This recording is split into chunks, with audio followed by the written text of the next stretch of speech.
Gaano nga ba kalaki ang binayad kay Jordan Clarkson noong katatapos lamang na FIBA World Cup?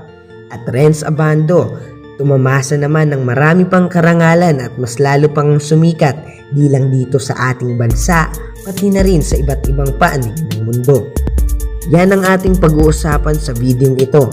Pero kung bago ka pa lang sa aking channel ay huwag kalimutang mag-subscribe at i-hit ang notification bell para sa mas marami pang update. Maraming salamat, buddy. Balik tayo mga buddy. Si Jordan Clarkson nga isang Pilipino-American na naturalized player ng ating bansa ay binayaran ng mahigit 9 million kada araw noong naghahanda pa lamang sa gaganapin na FIBA World Cup. Ngunit sabi ng PBA veteran na si Jerry Mr. Cool Isplana ay pumatak na kung babayaran siya per day ay pumapatak ito ng $170,000 o 9 million pesos a day.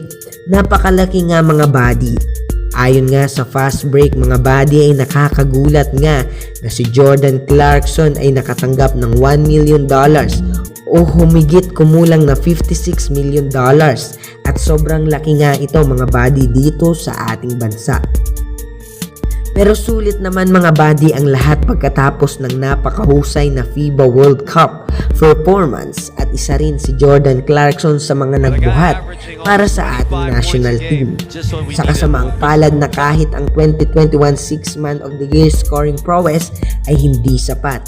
Ngayong taon ay pumirma si Jordan Clarkson ng 3 years o 55 million extension sa Utah Jazz. Pumangalawa nga dito si Kai Sotto mga buddy na nagsiwalat ang kanyang kampo na humingi sa Samahang Basketball ng Pilipinas o SBP ng $400,000 o kompensasyon o higit kumulang na 22 million.